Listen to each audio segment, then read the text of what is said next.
Hello ట్రైనీలు. ఈరోజు మనం విభిన్న హ్యాండ్ ఆపరేటెడ్ టూల్స్ మరియు వాటి ఉపయోగాలను గుర్తించడం నేర్చుకోబోతున్నాం. ఈ వీడియో యొక్క లక్ష్యాలు: ఈ సెషన్ తర్వాత మీరు వీటిని చేయగలరు.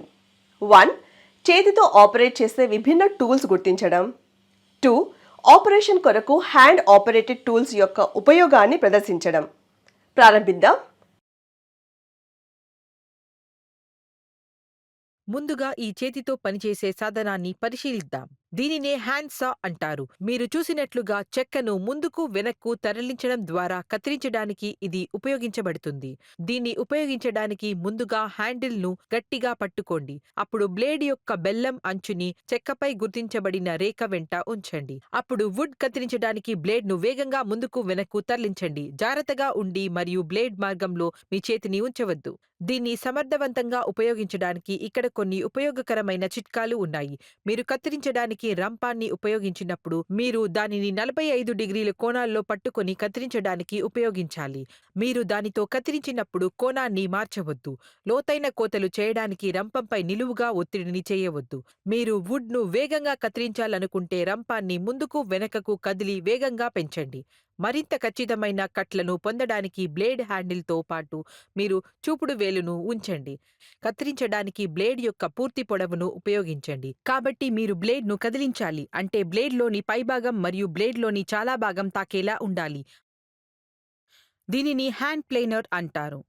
మీరు చూసినట్లుగా చెక్కను మృదువుగా చేయడానికి మరియు దాని మందాన్ని తగ్గించడానికి, షేప్ చేయడానికి ఉపయోగిస్తారు. దీన్ని ఉపయోగించడానికి ముందుగా మీరు 2 చేతులతో పట్టుకోండి. మీరు దానిని మీ నుండి దూరంగా ఒక దిశలో తరలించడానికి ప్రయత్నిస్తున్నప్పుడు హ్యాండ్ ప్లానర్‌ని నెట్టండి. మీ వైపుకు తరలించడానికి దాన్ని లాగండి. వుడ్‌ను షేప్ చేయడం కోసం దూరంగా తరలించినప్పుడు ఒత్తిడి చేయండి.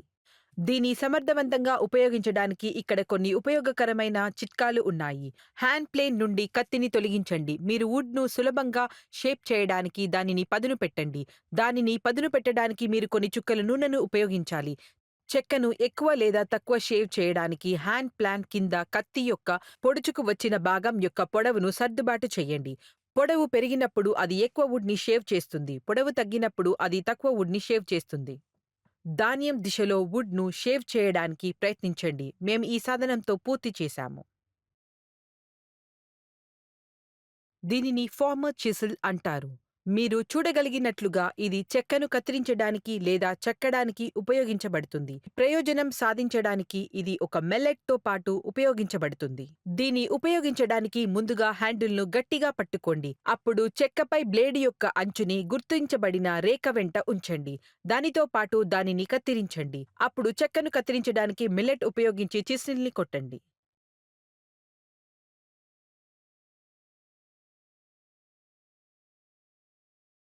దీన్ని సమర్థవంతంగా ఉపయోగించడానికి ఇక్కడ కొన్ని ఉపయోగకరమైన చిట్కాలు ఉన్నాయి. చక్కటి చెక్క పని చేసేటప్పుడు దిగువ అంచు దగ్గర చిసిల్ని పట్టుకోండి. ఇది చక్కటి అడ్జస్ట్‌మెంట్స్ చేయడం సులభం చేస్తుంది. అయితే అలా చేసేటప్పుడు జాగ్రత్తగా ఉండండి.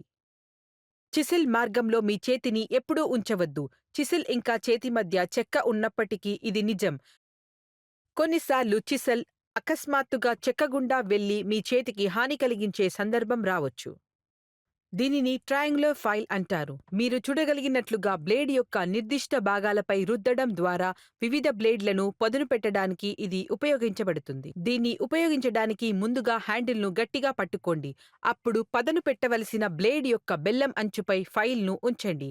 ఆ బెల్లం అంచుకు పదును పెట్టడానికి ఫైల్‌ను ఒక దిశలో మాత్రమే తరలించండి. అలా చేస్తున్నప్పుడు ఫైల్ యొక్క మరొక చివరను పట్టుకోండి.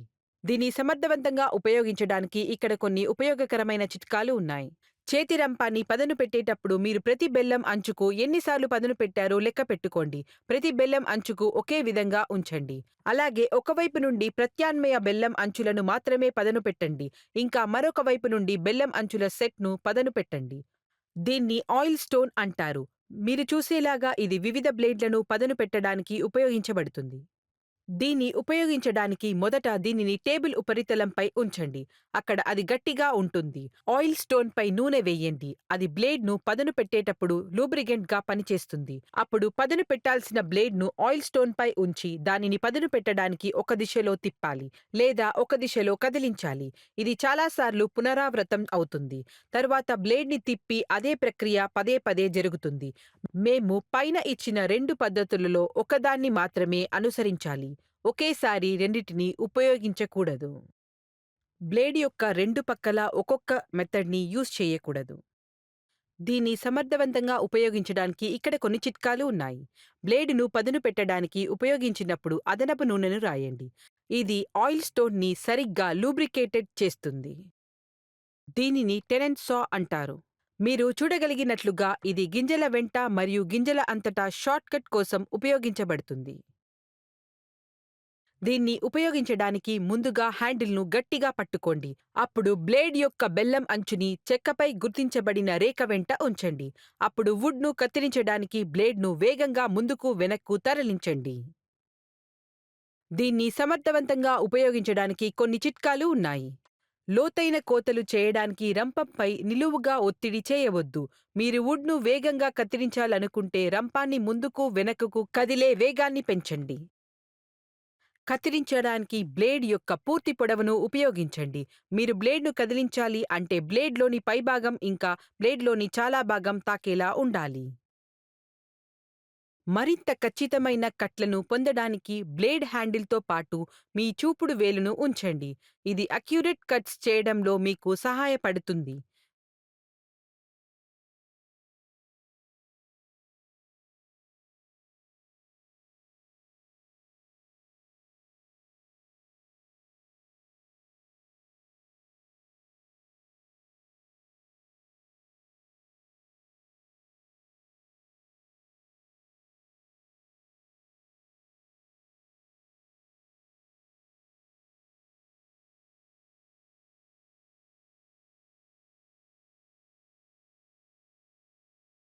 రీక్యాప్. మనం కొన్ని చేతితో పనిచేసే సాధనాలను చూసాం. కలపను కత్తిరించడానికి ఉపయోగించే హ్యాండ్ రంపం అనే సాధనాన్ని మనం ఉపయోగిస్తాం. చెక్కను షేప్ చేయడానికి మరియు దాని మందాన్ని తగ్గించడానికి ఉపయోగించే హ్యాండ్ ప్లేనర్ అనే సాధనాన్ని మనం ఉపయోగిస్తాం. మనం ఫైల్ పేరుతో ఒక టూల్ ఉపయోగిస్తాం. వివిధ బ్లేడ్లకు పదును పెట్టడానికి ఉపయోగిస్తారు. కలపను కత్తిరించడానికి లేదా చెక్కడానికి ఉపయోగించే ఉలి రంపం అనే సాధనాన్ని మనం ఉపయోగిస్తాం. బ్లేడ్లకు పదును పెట్టడానికి ఉపయోగించే ఆయిల్ స్టోన్ అనే సాధనాన్ని మనం ఉపయోగిస్తాం. కలపను కత్తిరించడానికి ఉపయోగించే టెనన్ రంపం అనే పరికరాన్ని మనం ఉపయోగిస్తాం. ఈ సెషన్లో బోధించిన ప్రతిదాన్ని మీరు అర్థం చేసుకున్నారని ఆశిస్తున్నాను. మరో వీడియోలో కలుద్దాం. అప్పటి వరకు ధన్యవాదాలు మరియు గుడ్ బై.